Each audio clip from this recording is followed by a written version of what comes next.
हूं प्रीति रघुनंदन। गुजरात के जूनागढ़ में अवैध मजार हटाने पर हंगामे के बाद शहर में तनाव बना हुआ है। आज के शो में हम पूछ रहे हैं कि अगर अवैध है तो मजार क्यों हो तकरार?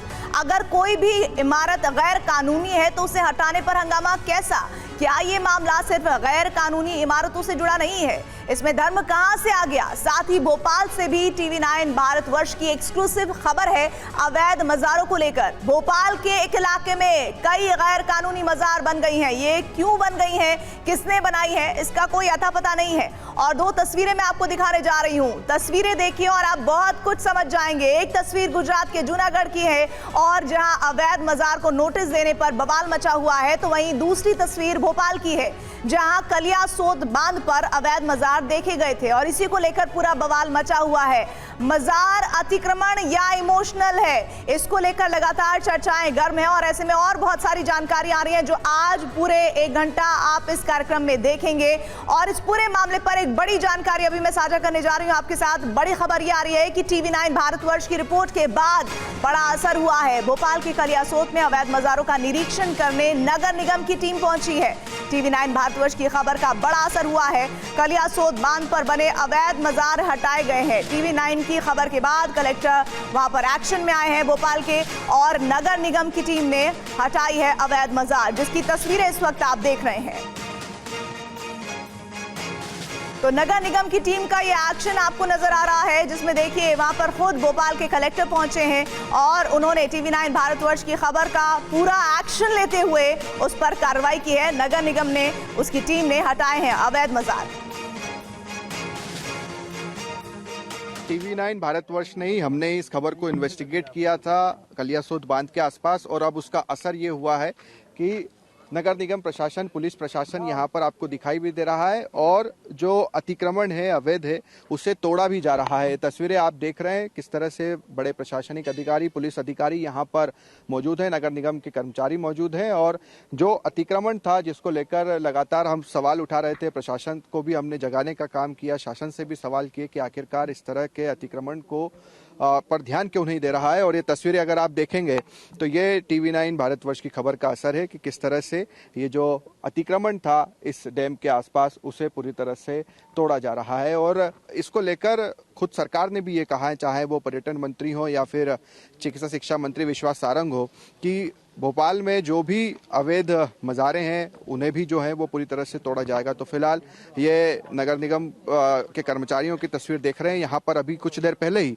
जब दोपहर 1 बजे हम लगातार लाइव तस्वीरें यहाँ से दिखा रहे थे, उस समय यहाँ की हमने तस्वीर दिखाई थी कि किस तरह से यहाँ पर भी पत्थर रख दिए गए हैं और आगे ये एक मजार का रूप ले लेगा। तो यहाँ पर भी कर्मचारियों का अमला लगातार काम कर रहा है और पुलिस प्रशासन यहाँ पर है, खासा पुलिस बल भी मौजूद है ताकि किसी तरह की स्थिति जो है वो खराब ना हो। तो 3 से 4 जो यहाँ पर अलग अलग जगह पर हम देख रहे थे मजारें थी जिसके जरिए अतिक्रमण हो रहा था, उसको पूरी तरह से रोक लिया गया है।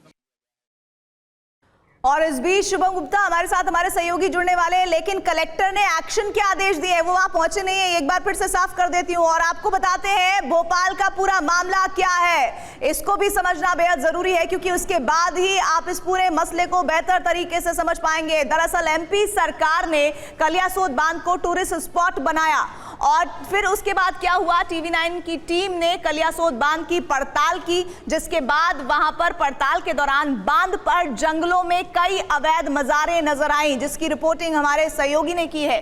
और जंगल में बनी कुछ मजारें बिल्कुल नई बनाई गई थी। एक और जानकारी सामने आई इन मजारों को लेकर, वो ये कि कलियासोत बांध पर मजार बनाने की किसी को इजाजत नहीं है, तो फिर कैसे मजारें बन गई, इसको लेकर बड़ा सवाल उठाया जा रहा है। साथ ही कई और जानकारियां इस मजार को लेकर सामने आई, जिसको लेकर चर्चाएं गर्म है। और अब सीधा हम चलते हैं भोपाल, हमारे साथ हमारे सहयोगी जुड़ गए हैं, शुभम गुप्ता। शुभम, बताइए TV9 भारतवर्ष की खबर का किस तरह से असर हुआ और कलेक्टर ने क्या कहा है? देखिए बिल्कुल प्रीति, कल हमने सबसे पहले तो पड़ताल की थी कि आखिरकार, चूंकि हमें जानकारी मिली थी, इनपुट्स मिले थे कि इस तरह से कलियासोत के आसपास जो जंगल इलाका है यहाँ पर अवैध मजारें बनाई गई है। पड़ताल की सबसे पहले आपको ये तस्वीर दिखा देते हैं, ये किस तरह से अभी कुछ देर पहले ही जो असर हुआ, प्रशासनिक नगर निगम अमला यहाँ पर पहुंचा और इन मज़ारों को तोड़ा गया। तो जो चीज़ें हम बता रहे थे कि सबसे पहले पड़ताल की, उसके बाद हमने मध्य प्रदेश सरकार में मंत्रियों से पूछा कि इस तरह से कलियासोत बांध के आसपास अवैध मज़ारें बनाई गई है। उन्होंने कहा कि हम इसकी जांच करवाते हैं। आज सुबह हमने भोपाल के कलेक्टर आशीष सिंह से इसके बारे में बातचीत की। उन्होंने कहा कि मैंने जिस तरह की रिपोर्ट्स थी आपकी, उसके बाद इसे लेकर जांच कमेटी भी गठित की है और जांच कमेटी लगातार, चूंकि आज उन्होंने कहा था कि शाम तक या सुबह तक हम इस पर फैसला लेंगे, और आखिरकार ये मज़ारें अवैध पाई गई, अतिक्रमण के दायरे में पाई गई और अब से कुछ देर पहले ही प्रशासनिक अमला यहाँ पर आया और इन्हें तोड़ दिया गया। तो महज 24 घंटे के भीतर ही इस तरह की बड़ी कार्रवाई हमें देखने को मिली है। ठीक है शुभम, आपके पास मैं दोबारा लौटती रहूंगी, लेकिन इस बीच हमारे साथ बड़ा पैनल खास मेहमानों का जुड़ गया है जो इस वक्त मेरे साथ स्टूडियो में मौजूद हैं। मुमताज आलम रिजवी हैं, मुस्लिम स्कॉलर, इस वक्त मेरे साथ मौजूद हैं। सैयद जवाद, राजनीतिक विश्लेषक, जुड़ गए हैं। डॉक्टर प्रवेश कुमार चौधरी, प्रवक्ता वीएचपी से हमारे साथ है। राजकुमार शास्त्री, हिंदू धर्मगुरु है, वो भी हमारे साथ जुड़ गए हैं। मैं शुरुआत करूंगी मुमताज आलम रिजवी जी आपसे। सर, अगर अवैध है तो फिर क्यों नहीं इन्हें हटना चाहिए? इसको लेकर हो हंगामा क्यों हो रहा है इतना? नहीं, मेरे ख्याल से 5 तारीख तक वक्त दिया है कि आप बताएं कि ये वैध है या अवैध है, इसलिए अभी अवैध कह देना मेरे ख्याल से जल्दबाजी है, नंबर 1। नंबर 2 की शरीयत में कहीं कुछ ऐसा नहीं है। अगर कोई चीज़ नाजायज़ है, गलत तरीके से बनाई गई है, तो कोई चीज़ हो उसको जायज़ नहीं कहा जाएगा और वो उसको हटना चाहिए। मैं इसके बिल्कुल फेवर में हूँ। लेकिन बार बार ये चलाया जाना कि वो अवैध है, फिर ये अभी कल तो बनी नहीं है, इतनी पुरानी वो बताई जा रही है। वहाँ बीजेपी की सरकार मतलब कई सालों से वहाँ बीजेपी की सरकार है, उसने क्यों नहीं देखा? अभी इसका गेट का रिनोवेशन भी हुआ था 17 में, तो क्या तब नहीं देखा गया? ये तमाम सवाल हैं। लेकिन मैं अभी यही कहूँगा कि चूँकि 19 तारीख तक का वक्त दिया गया है कि आप कागजात दीजिए कि ये वैध है या नहीं है। इसका मतलब ये है कि अभी पुष्टि करने की जरूरत नहीं, हम लोग पुष्टि न कर दें कि ये अवैध है। शायद आप समझ नहीं पाए हैं, वो ये कहना चाह रहे हैं कि अगर ये वैध है तो पेपर दिखाइए, बाकी तो हम कार्रवाई कर ही रहे हैं। वही मैं कह रहा हूँ कि नहीं, मैं आपके पास लौटूंगी और बाकी पैनलिस्ट भी कुछ कहना चाहते हैं। एक मिनट ठहर जाइए, थोड़ा सा थम जाइए। गुजरात के जूनागढ़ की भी खबर को दिखाना बहुत अहम है। बड़ी जानकारी है कि अतिक्रमण हटाने के नोटिस पर बवाल मचा हुआ है। प्रदर्शनकारियों ने पुलिस पर पथराव किया है, गाड़ियों में की गई तोड़फोड़, बाइक में आग लगाई गई है। भीड़ के पथराव में एक की मौत हुई है और एक डीएसपी, 2 महिला पीएसआई समेत 5 पुलिसकर्मी घायल हुए हैं। और ये मामला बताता है कि किस तरह से जब प्रशासन कार्रवाई करता है, 6 तस्वीरें उसकी गवाही दे रहे हैं कि उस एक्शन के बाद कैसा रिएक्शन होता है और क्या इस रिएक्शन को कहीं से भी वाजिब ठहराया जाता है। अवैध और वैध की तो बात छोड़ ही दीजिए, अतिक्रमण हटाने के बाद का विरोध की तस्वीरें, पुलिस टीम पर हमला हुआ है, पुलिस पर पत्थरबाजी हुई है, गाड़ियों में तोड़फोड़ हुई है, बाइक में आग लगाई गई है, उपद्रवियों पर लाठीचार्ज किया गया है। वैध अवैध के बीच पुलिस पर पत्थरबाजी करना कितना जायज है? अगर वैध है तो कागज दिखाइए, साबित कीजिए, कानूनी लड़ाई लड़िए। लेकिन इस तरह से अगर प्रशासन एक्शन में आता है तो उसका रिएक्शन ये कितना सही है? जूनागढ़ में अवैध निर्माण पर हुए हंगामे को आपको डिटेल में हम समझाते हैं। आखिर जूनागढ़ का ये पूरा मामला क्या है? दरअसल पूरे मामले पर जानकारी ये सामने आई कि दरगाह को नगर निगम ने नोटिस भेजा।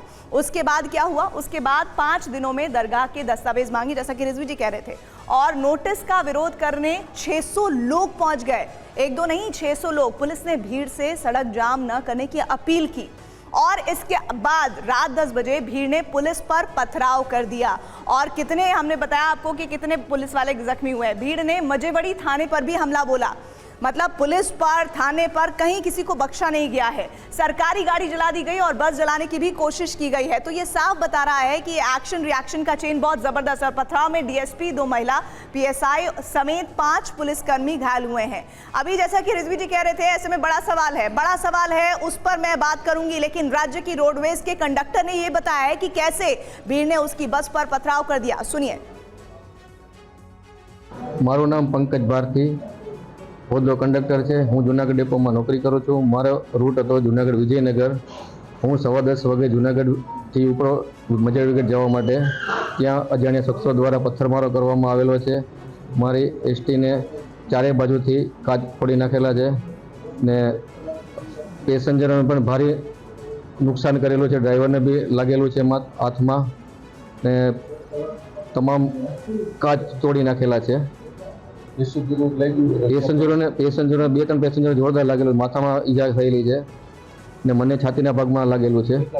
પેસેન્જરો ટોટલ 25 પેસેન્જરો હતા. પેસેન્જરમાંથી અમુક મોટી ઉંમરના હતા, એને પથ્થરમારો લાગેલો છે. પરિસ્થિતિ બહુ ખરાબ હતી અત્યારે ત્યાંની. ત્યાંથી માનમાં નીકળ્યો, દરવાજો બંધ કરી દીધો આ લોકોએ ને ગાડી સળગવાની વાત કરતા હતા.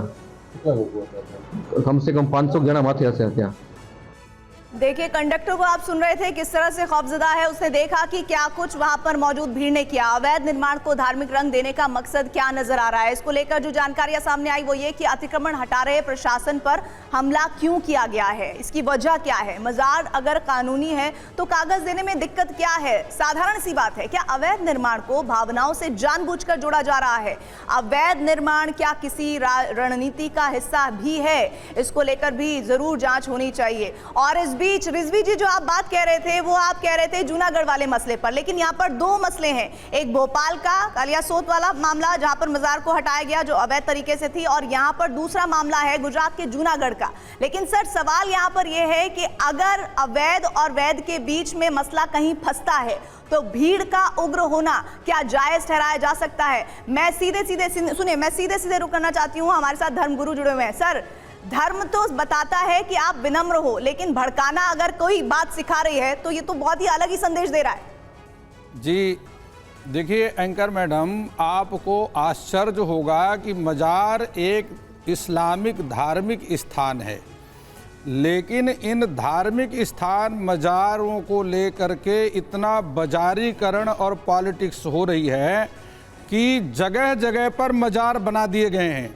आज यदि आप भारत की बात करते हैं तो पाकिस्तान से भी ज़्यादा मजार भारत में हैं, लेकिन उन राजनीतिक पार्टियों को ये समझना पड़ेगा जिन्होंने मुसलमानों को गुमराह किया मजारों के बहाने पर अपनी वोट लेने के लिए. उन पार्टियों को ये समझना पड़ेगा अब मजार तो रहेंगी नहीं भारत में. हाँ, जो अवैध मजार है, मैं अवैध की बात कर रहा हूँ, जो वैध हैं उनको तो कोई समस्या ही नहीं है. जो अवैध मजार हैं वो तो इस देश में रहेंगी नहीं.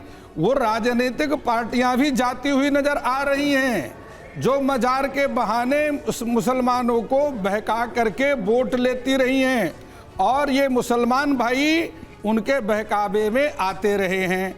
अब ये समझने की बात है कि अगर आप उत्तराखंड की बात करें, उत्तराखंड में वन विभाग में 325 धार्मिक स्थान थे और उन 325 में 294 मजार हैं. वो मजार नहीं है, केवल ढांचा है. सर्वे में पाया गया कि वहां पर किसी भी धार्मिक सूफी संत इत्यादि का कोई संस्कार नहीं किया गया. मजार वहां बनाई जाती थी जहां इस्लामिक धर्म गुरुओं का शरीर परित्याग होता था. केवल वहां पर ढांचे को बनाकर उन संत महापुरुषों के ऊपर भी कलंक लगाया जा रहा है. ढांचा बना करके केवल उसका बाजारीकरण किया जा रहा है. और अब ये दिन तक चलने जैसे राजकुमार शास्त्री जी बोल रहे हैं, बात तो यही है ना कि अगर कोई टूरिस्ट स्पॉट है, भोपाल के कलियासोत की मैं बात करूं, टूरिस्ट स्पॉट है, वहां जंगल में अचानक से बड़ी तेजी से मज़ारें बन जाती हैं, तो ये सीधे सीधे क्या किसी रणनीति का हिस्सा है. इस नजर से अगर देखा जाए तो कितना सही और वाजिब नजर आता है आपको. मैडम, इसके ऊपर जो है मुझे राजनीतिक घेरने की राजनीति है. आप अपने टर्म पे, आपका नाम सैयद जवाद नहीं है. सैयद जवाद जी को जवाब देने दीजिए. शास्त्री जी, सरकारी जमीन को घेरा जा रहा है. हाँ, यही सवाल भी है मेरा उनसे. जवाब दीजिए. सैयद जवाद नहीं. देखिए क्या है, इसके पीछे का मुझे राजनीतिक पसमंजर ज्यादा नजर आ रहा है, क्योंकि मुझे पता है मध्य प्रदेश के अंदर भी चुनाव है, उसके बाद छत्तीसगढ़ के अंदर चुनाव है, राजस्थान के अंदर भी चुनाव है. जिस तरीके से भारतीय जनता पार्टी की डबल इंजन की सरकारें हैं, वो अपना सरकार का फेलियर नहीं मान रही है. आप क्यों नहीं कह रहे हैं कि इंटेलिजेंस का फेलियर है? आप बार बार दिखा रहे हैं इस चीज को लेकर के इंटेलिजेंस का बहुत बड़ा फेलियर है. उसका मैं आपको एग्जांपल देता हूं. ये सरकारों की जिम्मेदारी होना चाहिए कि बार बार चीजें. अरे आप बीच में बोलिए please, allow me to speak for at least 30 second. ये देखिए, सरकारों का बहुत बड़ा इंटेलिजेंस फेलियर है. अपना कोई कर्तव्य बनता है. सर मैं बोल लूं, मैं बीच में बोला, जिम्मेदारी मैं बीच में बोला आपके कि सरकारी जमीन मैं आपके बीच में बोला, मैं आपके बीच में बोला. तू मैं करवानी है या बात रखनी है? अगर तू मैं करवानी है तो आप कर लीजिए. मैं आपके बीच में नहीं बोला. ये तरीका है. जवाब देने दीजिए. आप बीच में बोलेंगे, मैं आपको फिर बोलने दूंगा. आपको लग रहा है देखिए क्या है इसके पीछे षड्यंत्र है, साफ सीधी की बात है। हिंदू मुसलमान करके किस तरीके से ध्रुवीकरण करा जाएगा, और हिंदी पट्टी के अंदर जैसे जैसे चुनाव आएगा भारतीय जनता पार्टी को हमेशा हिंदू और मुस्लिम करके डिवाइड एंड रूल की वही पॉलिटिक्स करके चुनाव के अंदर एज हासिल होता है। इससे पहले भी कर्नाटक चुनाव के अंदर ये कोशिश करने की कोशिश करी गई, इससे पहले भी हमने देखा, और कहां पर नहीं करने की कोशिश करी गई। लेकिन सरकार किसकी है, जवाबदेही किसकी होगी, कोई लेने को तैयार नहीं। डबल इंजन की सरकार है, कितने साल 28-29 साल तो भाजपा की सरकार गुजरात के अंदर है, जवाबदेही किसकी बनेगी, नहीं देना चाहते। क्यों? क्योंकि एक पॉलिटिकल नैरेटिव है, हिंदू मुसलमान करके मणिपुर पे जवाब नहीं देंगे, हार्ड स्क्रीन चलाई गंगे जी, मणिपुर के ऊपर क्यों नहीं दे रहे जवाब? मणिपुर के ऊपर कोई भी भारतीय जनता पार्टी का एक भी प्रवक्ता आकर के जवाब देने के लिए तैयार नहीं है। ये जो आप कह रहे हैं ना इंटेलिजेंस का फेलियर, मणिपुर उन सवालों को जो मैंने चर्चा में उठाए ऊपर भी बात नहीं कर, मणिपुर के ऊपर आपने 6 स्क्रीन चलाई है। मेरी बात सुनिए, इंटेलिजेंस का फेलियर कह के आप उन सारी बातों को नकार रहे हैं, आप उन सारी बातों को नकार रहे हैं जो हम सवाल उठा रहे हैं, और ये सवाल TV9 भारतवर्ष नहीं उठा रहा, ये सवाल हर वो आदमी उठा रहा है जो इस वक्त इन मजारों पर होती हुई कार्रवाई को देख रहा है, और वो कह रहे हैं छत्तीसगढ़ में चुनाव टका के कितने भी लोग उनके लिए बैटिंग आकर के जीतने वाले नहीं है, और 2024 में भी जीतेंगे। हिंदू मुसलमान मुझे तो लगा कि आप राजनीतिक विश्लेषक हैं। एक सेकंड शास्त्री जी रुकिए, एक मिनट, मुझे तो लगा कि आप राजनीतिक विश्लेषक हैं, लेकिन ऐसा लग रहा है आपकी बातों से कि आप किसी पॉलिटिकल आइडियोलॉजी से बहुत ज्यादा इन्फ्लुएंस्ड हैं। लेकिन मेरी बात सुनिए, सब्र कीजिए, अब मुझे सर्टिफिकेट मत दीजिए, सुनिए तो सही। मैं भी ये कहूंगा कि भाजपा के पिच पे आकर के बहुत से पत्रकार भी खेलते हैं, क्या करेंगे उनके लिए? भाजपा के लिए ग्राउंड बनाते हैं, बहुत से पत्रकार भाजपा की तरफ से बोल रहे हैं, भारतीय जनता पार्टी के स्पोक्सपर्सन हो गए क्या? इंटेलिजेंस का फेलियर बता रहे हैं, नहीं है सरकार, उनकी जवाबदेही किसकी बनेगी? इंटेलिजेंस का फेलियर बता रहे हैं, मुद्दा नहीं है, स्टेट सरकार का फेलियर नहीं, कहीं पर दंगा होना। आपकी ऑडियो डाउन है, आपकी आवाज नहीं आ रही है, बारी डॉक्टर प्रवेश जी की है। डॉक्टर प्रवेश जी, कर दीजिए आप। डॉक्टर प्रवेश जी। देखिए, मैं तो स्पष्ट ये कह रहा हूँ, अगर अवैध निर्माण करेंगे तो वो टूटेगा, और सरकार की जिम्मेदारी है कि उसको तोड़े। वो कह रहे हैं इंटेलिजेंस का फेलियर है। ये जूनागढ़ जो है, वहाँ बहुत सारे आश्रम है, संतों की भूमि है। उन आश्रमों को, उन संतों को भी नोटिस दिया गया वहाँ की नगर पालिका के द्वारा, और जहाँ पर भी थोड़ी सी भी त्रुटि पाई गई, हिंदू समाज के लोगों ने, हिंदू समाज के आश्रमों के जो मालिक थे, जो संत थे, उन्होंने उसको तोड़ा है। मान लो कहीं पर 200-400 गज का उनका आश्रम था, और उसमें अगर उन्होंने 100 फीट भी आगे बढ़ा लिया, 10 फीट भी बढ़ा लिया, तो नोटिस मिलने के बाद उसको तोड़ा है।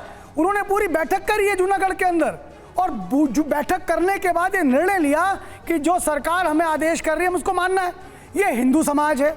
वहीं मुस्लिम समाज के बारे में सुन लीजिए कि जहां आपको ये कहा गया कि साहब ये आपका जो निर्माण है, अगर आप कहते हैं कि ये वैध है, मतलब ये अवैध नहीं है, आप उसका प्रमाण दीजिए। आश्रमों के मालिकों ने, उसके प्रबंधकों ने तो दिया, आप भी देते, आपने नहीं दिया। आपको 14 तारीख तक का समय दिया गया।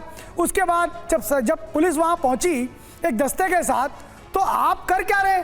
आप पुलिस पर हमला कर रहे हैं। अच्छा, पुलिस ही नहीं, वहां से एक बस गुजर रही थी, उस बस के अंदर वहां के नागरिक, गुजरात के लोग बैठे हुए हैं, उस बस पर पथराव करना शुरू कर दिया। अरे आप ये सोचिए, विश्व हिंदू परिषद जूनागढ़ के जो प्रमुख रहे, पुराने प्रमुख, वो उनका भतीजा उस बस में जा रहा था, उसको पत्थर लगा और उस पत्थर से उसकी मृत्यु हो गई।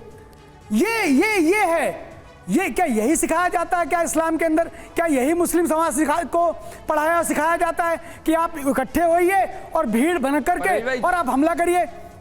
जवाब साहब, आप देखिए कि पुलिस पर हमला किया, आम नागरिकों पे हमला किया, 5 से ज्यादा पुलिस वाले जख्मी हुए, जिसमें डिप्टी एसपी रैंक के लोग हैं।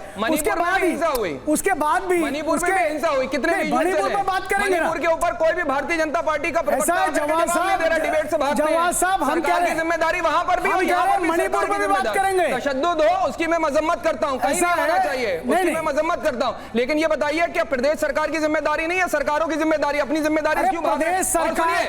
सुनिए परवेश भाई, आपको याद दिलाता हूँ, यही राजस्थान के अंदर एक अवैध मंदिर का निर्माण के ऊपर हो रहा था। गहलोत सरकार ने जब उसका नोटिस दिया, तमाम हिंदू संगठनों ने विरोध करा आकर के, और गहलोत सरकार को यह बताने की कोशिश करेगी हिंदू विरोधी सरकार है। क्या नहीं हुआ वहां पर, आपको पता है ना, याद होगा, और टीवी चैनल वाले भूलते नहीं। गुजरात के बारे में बता देता हूं, सुनिए, मैंने कहा आपको, सरकार की ठीक है, मंत्री हैं। जहाँ पर सूट करेगा वहां पर अपने आप को ऐसा जूनागढ़ से पहले द्वारिका में भी ऐसा हुआ। आया ही नहीं है। मैं सुनिए, जैसे सुनिए, आपकी सरकार कहीं और होगी। आप सुनना नहीं चाहते, आप सुनना नहीं चाहते, नवाज साहब आप सुनना नहीं चाहते। सुनिए भाई, सुनिए, नवाज सुनिए, साहब की दोहरी चीजों की एक मानसिकता होती है। गजब बात है। आप इसका विरोध करते ऐसा हैं। है, जूनागढ़ से पहले द्वारिका में भी हुआ। आप लोग जानते हैं, आप लोगों में से किसी की आवाज हमारे व्यूअर्स को समझ नहीं आ रही है। आप लोगों में से किसी की आवाज हमारे व्यूअर्स को नहीं समझ आ रही है। मैं मोहित भट्ट का रुख करना चाह रही हूँ। मोहित, आपको मेरी आवाज आ रही है? यहाँ पर आप पैनलिस्ट को सुन रहे होंगे। एक तबका ये मानता है कि अगर वहां पर पुलिस एक्शन करने गई थी तो इंटेलिजेंस फेलियर है कि इतना बड़ा इस तरह से हमला हो गया और किसी को पता ही नहीं चला पहले। क्या ऐसा ही था वहां पर?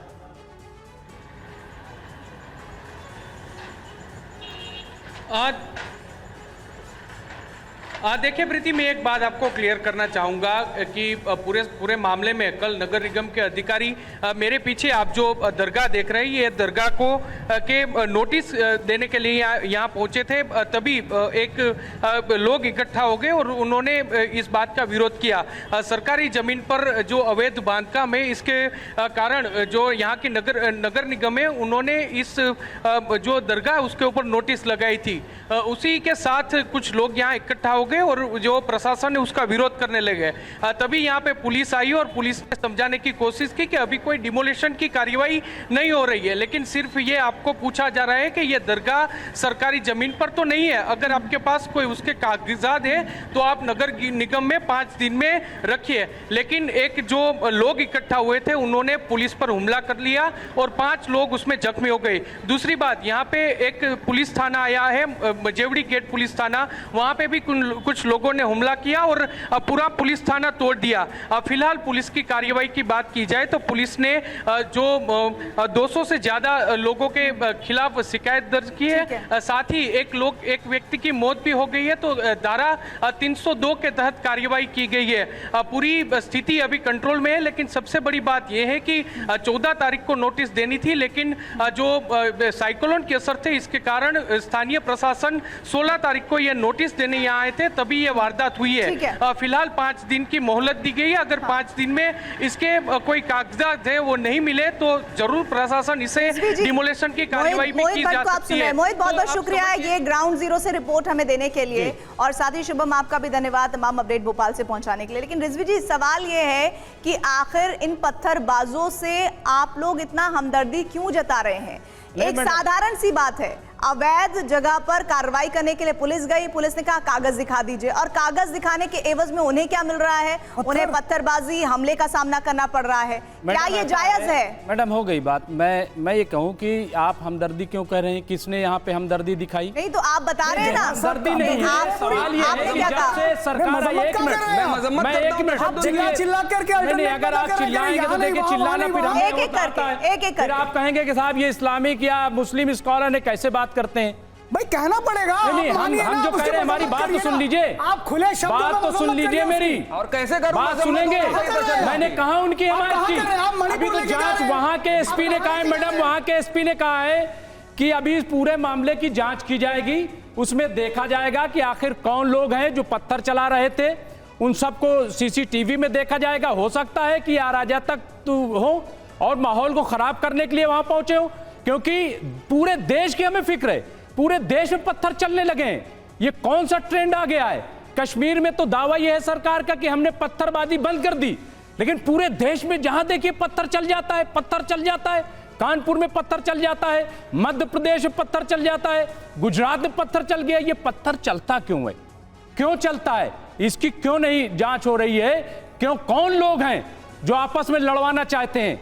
इसकी जब तक जांच नहीं होगी, और अगर कोई पॉलिटिक्स कर रहा है, कोई, देखिए, मैं एक इस्लामिक धर्म, मैं एक मिनट, बहुत सारी बातें बोल दी, मैंने भी यहाँ शांति से आपकी सारी बातें सुनी है। नहीं, मैं ये कह रहा हूँ कि यदि आपको लगता है कि कोई हिंदू संगठन है जो इस प्रकार से कर रहा है। मैंने ये कहा ही नहीं। बताइए कि सरकार, नहीं, मैं हिंदू संगठन मैंने कहा जिम्मेदारी है, मैंने कहा ही नहीं है कि सरकार हो सकता है कि किसी को पैसे दे करके ऐसा कराया गया हो, क्योंकि यूपी में ऐसा हुआ है। सरकार की जिम्मेदारी है। बुलंदशहर में जब मंदिर में मूर्तियां तोड़ी गई, नागरिक उसको कैसे न्यूज चलाई गई मैडम बताइए। और उसके बाद वहीं के पुलिस प्रशासन ने, मैं सलूट करता हूँ उत्तर प्रदेश की पुलिस को, मैं सलूट करता हूँ कि उन्होंने असल मुजरिमों को पकड़ के लिए। मैडम इसलिए शक होता है कि पहले जांच हो जाए, देखा जाए कि कौन है। बताइए, मैं तो आपके सामने मिसाल दे रहा हूँ। आपको बुलंदशहर आपके करीब है, आप बताइए वहाँ क्या हुआ। संगठन आकर बुलंदशहर वहाँ करीब है, वहाँ क्या हुआ, कैसी खबरें चलाई गई मैडम। इसलिए मैं कह रहा हूँ कि पहले चीजों को देखा जाए, का विरोध करते जब हम देखेंगे जांच होगी उसकी, पुलिस प्रशासन, हमें उम्मीद है कि बहुत ईमानदारी से जांच करेगी। और अगर देश में वो नाजायज तरीके से मजार बनी है तो उसको रहने का हक नहीं है। संविधान ये शरीयत कहती है, शरीयत में ये है कि जायज चीज। ये जन समुदाय एकत्रित करके सरकार का विरोध करना, मैं क्या कह रहा हूँ, पत्थरबाजी करना, इससे देश अभी नहीं बुलंदशहर का मामला है, मैं तो आपको मिसाल दे रहा हूँ। बुलंदशहर में क्या हुआ, आप जवाब दीजिए ना। बुलंदशहर में जो मूर्तियां तोड़ी गई थी, आप जवाब दीजिए किसने तोड़ी थी मूर्तियां, और कैसी न्यूज चलाई गई थी। देखिए, अभी इसी तरीके से अयोध्या में भी 7 लोग पकड़े गए, कौन लोग थे। इसलिए जांच बहुत जरूरी है, मैं कह रहा हूं। और किसी की सच्चाई ये है कि वहां पर, सर एक सेकंड, वहां पर पुलिस के साथ जिस तरह की हरकत को अंजाम दिया गया, मैं तो जिक्र भी नहीं करना चाहूंगी उन बातों का। वो तस्वीरें सोशल प्लेटफॉर्म पर आप जाइए और आपको एहसास होगा कि कानून का कोई खौफ ही नहीं है। ऐसा लग रहा है इन तस्वीरों को देखकर सिर्फ गुजरात के जूनागढ़ और एमपी में भोपाल ही नहीं, बल्कि देश में कई ऐसी जगह हैं जहां पर अवैध मज़ारों का तांता लगा हुआ है, और उनके बारे में भी आप जान लीजिए। 4 तस्वीरें मेरे पीछे, सर एक सेकंड रुक जाइए, तस्वीरें दिखाना चाहती हूं। इनमें से 2 तस्वीरें यूपी और 2 तस्वीरें उत्तराखंड की है। देखिए, गाजियाबाद की है, अगर आप देख पा रहे हो, गाजियाबाद।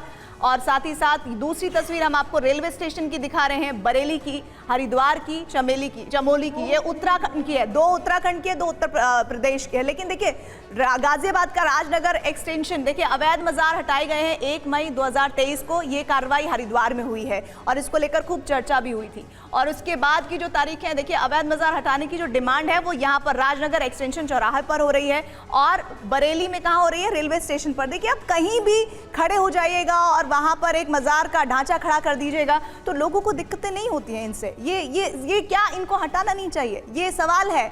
ऐसे में जब्बार जी, क्या इस तरह की जो मजारें, कोई भी कहीं आके कुछ भी ढांचा खड़ा करता है और कह देता है कि चलिए अब भाई अब वहां पर इबादत कीजिए, आपको जायज लगता है ये तस्वीरें? ये तस्वीरें आपकी नजर में सही है? क्या इन पर अगर कार्रवाई होगी तो भी आप इसी तरह से झंडा बरदारी करेंगे जैसा अभी कर रहे थे? मैडम फिर सुन लीजिए, आप शायद सुन नहीं पाई और परवेज साहब भी नहीं सुन पाए। तशद्दुद कहीं पर भी होगा, मैं उसकी मजम्मत करता हूं और सरकारों के ऊपर इसकी जिम्मेदारी छोड़ता हूं कि पुलिस प्रशासन की, इंटेलिजेंस की और लोकल इनपुट की बड़ी सावधानी से उनका समर्थन करते हैं। फिर देखिए, अगर तू मैं होने लगी वो माइक डाउन कर देंगे हमारा। सावधानी से उनकी सुरक्षा करते हैं। क्यों नहीं सच बोलेंगे तो हमारा माइक सावधानी से सुरक्षा करते हैं। उनको क्यों निकाला जा रहा है? सुन लीजिए, उसके बाद इस देश में क्या होगा, आपको अवैध नजर आएंगे। सिर्फ मजारे ही इस देश के अंदर अवैध हैं। मुसलमान का जो कार्ड खेला जा रहा है, मंदिर भी टूटे हैं, भाजपा को इनडायरेक्टली वे में आकर के मंदिर भी टूटे हैं, हिंदुओं को नहीं किया। जितने लोग जितना माहौल बना ले, यदि आपको नहीं पाएगा माहौल, अच्छा नहीं, मैं आप सुप्रीम कोर्ट ये कहता है कि जहां पर भी जिस भी जगह पर सरकारी जमीन पर अवैध कब्जा है उसे हटाया जाना चाहिए, चाहे वो मजार हो, चाहे वो मंदिर हो, हटाया जाना चाहिए। अगर मैं आप ही नहीं, चूंकि आप 2 पक्ष यहाँ पर मौजूद है और एक दूसरे पर आरोप लगा रहे हैं, तो मैं उन्हीं का एग्जाम्पल ले रही हूँ। तो क्या ये सही नहीं है? अगर सुप्रीम कोर्ट ये कह रहा है तो उस पर अगर कोई पुलिस प्रशासन एक्शन लेता है तो उसमें ऐतराज क्यों होना चाहिए किसी भी पक्ष को? और जहां तक मंदिरों की बात है तो मंदिरों को भी एक लिस्ट है, आप निकाल के देख लीजिए, क्या मंदिरों को हटाने की कार्रवाई नहीं हुई है?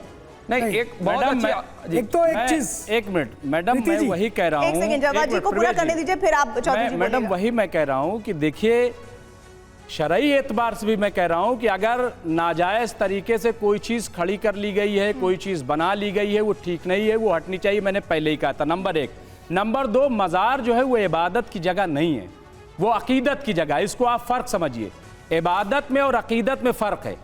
हम अकीदत में आप देखिए जगह जगह हमारे माननीय प्रधानमंत्री जी की भी मूर्ति बन गई, अकीदत है। रिजवी साहब, अकीदत है। एक मिनट मैं समझा तो लूं अकीदत और इबादत कर रहा हूं।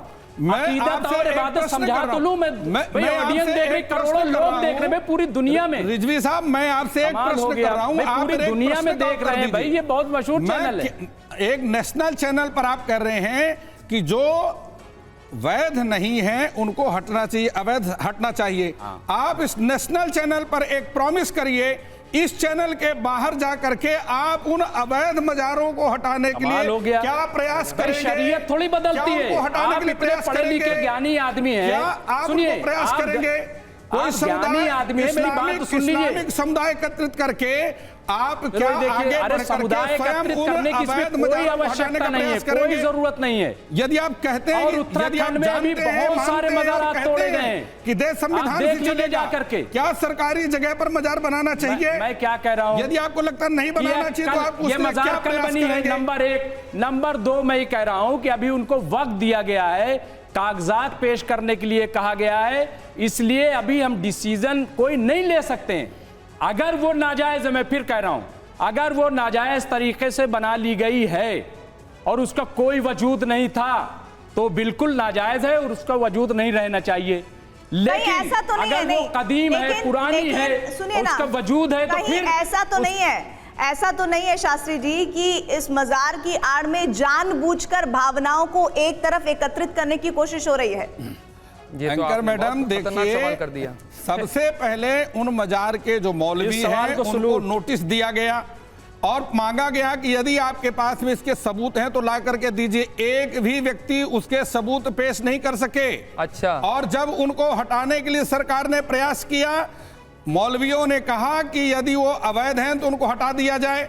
जिस प्रकार से रिजवी जी यहाँ बोल रहे हैं, बोलना और चीजें कहने और करने में फर्क नहीं होना चाहिए, सुप्रीम कोर्ट में मन से वचन से एक होना चाहिए। और ये सुप्रीम कोर्ट में जाने सरकार के प्रयास के बाद इन्होंने समुदाय एकत्रित करके सरकार पर, शासन पर, प्रशासन पर हमला कर दिया।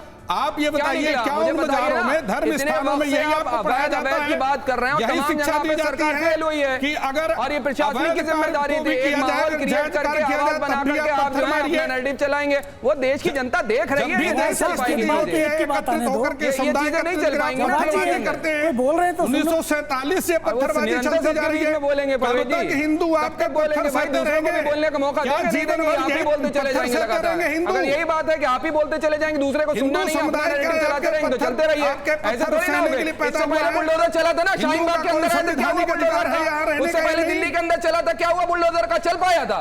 नहीं चल पाया था। सरकार सुप्रीम कोर्ट के अंदर गया, रोक लगा दिया आपने। वहां तो बता रहे अवैध है, शाहीन बाग टूटेगा, दुनिया भर में मीडिया दिन रात खौफ और चलाने की कोशिश करेगी। उसके बाद कोर्ट ने रोक दिया, क्या हुआ? मुंह की खाई। फिर उसके बाद आप उत्तराखंड के अंदर गए थे, तमाम लोग सड़कों के ऊपर विरोध प्रदर्शन कर रहे थे, सुप्रीम कोर्ट ने रोक लगा दिया आपके बजा करके। वैध अवैध की बातें कर रहे, जाके घुसपैठ के आकर दुनिया भर का नैरेटिव चलाने के बाद हर बार जाते हैं सुप्रीम कोर्ट में मुंह की खा करके आते और उसके बाद फिर नैरेटिव चला देना करके, फिर 5 दिन के बाद आएंगे मुंह की खाएंगे, लेकिन फिर जो है वादा ओढ़ करके आएंगे, कहेंगे हमने मास्टर स्ट्रोक मार दिया। अरे कब तक देश के अंदर चलाते रहेंगे? एक सेकंड, एक चीज क्लियर होनी चाहिए। एक चीज, एक शास्त्री रुकिए, एक चीज क्लियर होनी चाहिए। वो क्लियर ये होनी चाहिए कि जहां तक आप बात बोल रहे हैं, खबर दिखाए जाने को लेकर अगर खबर दिखाई जाती है तो इसका मतलब ये नहीं होता है कि एजेंडा चलाया जा रहा है। नहीं मैडम, सवाल अगर एक सेकंड क्लियर होनी चाहिए। नहीं, मैं आपको, आप सुन लीजिए। आप अभी दूसरों को बता रहे थे, धैर्य से सुनने की बात अभी खुद ही नहीं सुन रहे हैं। तो सवाल ये है कि अगर कोई खबर है तो वो दिखाई जानी चाहिए, और अगर उस पर एक पक्ष सवाल उठा रहा है और दूसरा उस सवालों के जवाब देने से बच रहा है, तो इसका मतलब दाल में कुछ काला है। चौधरी जी, अब आप अपनी बात को रखिए और उसके बाद फिर मैं रिजवी जी के पास जाऊंगी। देखिए, ऐसा है, ये लैंड जिहाद का मामला है और हम इसको कहते हैं हमेशा, इसलिए कहते हैं कि अभी उत्तराखंड में आप देखिए, उत्तराखंड के जंगलों के अंदर जो जिस हरिद्वार को ब्रिटिश गवर्नमेंट के टाइम पे ये कहा गया कि गैर हिंदू हरिद्वार के आसपास में और उसके भीतर में नहीं बच सकते, वहाँ के जंगलों में भी इस प्रकार के मज़ारे जो हैं देखने को मिली। उत्तरकाशी के अंदर भी इसी प्रकार की मज़ारे देखने को मिली। मैं एक छोटा सा एग्जाम्पल देता हूँ, मेरी अपनी आंखों से देखा। हरियाणा से अपना हिमाचल की तरफ निकलने लगो, इस रोड पर केवल एक घड़ी वाले की मज़ार हुआ करती थी। मेरे सामने पिछले 12-15 सालों के अंदर कम से कम 2 दर्जन से ज्यादा मज़ारें निकल कर आ गई हैं। अच्छा, एक सेकंड चौधरी जी, इसके साथ ये भी जवाब दीजिएगा। सुनिए, नहीं, इसके साथ ये भी जवाब दीजिएगा कि उसमें मज़ारें ही हैं या मंदिर भी हैं? नहीं, मंदिर नहीं है, एक चीज। और दूसरी चीज वो नहीं देखे होंगे इन्होंने। दूसरी चीज प्रीति जी, वो चश्मा जो है ना, वो सिर्फ एक साइड का देखता है, दो तरफ का नहीं देखता है। हाँ, दूसरी चीज, आप एक चीज और ध्यान देखिएगा, कोई भी मंदिर का निर्माण होता है वो पूरा लीगल तरीके से लोग करते हैं। उसकी बिजली का मीटर लगा होता है। आप किसी भी मज़ार पर जाकर देखिए तो कटिया सिस्टम होता है, हमारे गांव की तरफ बोला जाता है, वो बिजली वहीं से ले रहे होते हैं। चलते हैं उत्तर प्रदेश, चलिए अधिकतर मज़ारों में, अधिकतर मस्जिदों में यही कटिया सिस्टम से काम चलता है। लेकिन मंदिरों के अंदर पूरी व्यवस्था से होता है, उसकी प्रबंध समिति होती है, उसका कॉन्स्टिट्यूशन होता है। यही कारण है, तमाम लोगों को मिलाकर के खूबसूरत मुल्क बना हुआ है। यही कारण है कि चाहे द्वारिका का विषय हो, चाहे जूनागढ़ का विषय हो, हिंदू समाज के मंदिर जहां पर भी अवैध में पाए गए वो टूटे। तो राजस्थान में क्यों विरोध कर रहे थे? हिंदू समाज ने क्यों राजस्थान में पिछले साल विरोध कर रहे थे? अगर राजस्थान कर रहे थे, राजस्थान में बता रहे ना वहां पर तो अच्छा, राजस्थान का आपने विषय जो आप बोले वही सही। राजस्थान में आप तोड़कर दिखाइए ना, अगर वो अवैध तोड़ के दिखाइए, पाकिस्तान पहुंच अगर अवैध तोड़ के दिखाइए ना, मुद्दों पे बात करिए, नहीं तोड़ के दिखाइए। मौजूदा अरे इस देश का हिंदू तो ऐसा है जवाब साहब, इस देश का हिंदू तो ऐसा है, सैकड़ों वर्ष उसने प्रतीक्षा करी, चाहता तो घंटों में, दिनों में वहां मस्जिद को तोड़कर और मंदिर का निर्माण कर देता, लेकिन नहीं, उसने इंतजार किया, उसने विश्वास किया। और आज हम कहते हैं कि मथुरा के अंदर संविधान से नहीं चलेगा। अभी संविधान की नोटिस दे रहे थे, अब आस्था पे आ गए, देश आस्था की बुनियाद पे चलाना चाहते हैं। जहां पे अपनी होगी विश्वास पे अपनी आस्था के अकॉर्डिंग चलाएंगे, जहां पे फंसेंगे फौरन संविधान की दुआएं देश के संविधान पर विश्वास करता है। नहीं तो मैं सभी को यहाँ रोकना चाहती हूँ, लेकिन मैं एक सवाल अपने पैनलिस्ट और व्यूअर्स से भी पूछना चाहती हूँ, सुप्रीम कोर्ट ने और इस बात का जवाब तलाशिएगा और जवाब दीजिएगा। एक सेकंड आप सब रुकिए। आपके घर के सामने कोई धर्मस्थल बना ले और वहां पर फिर आप घर से बाहर निकले तो आपको मुश्किलों का सामना करना पड़े।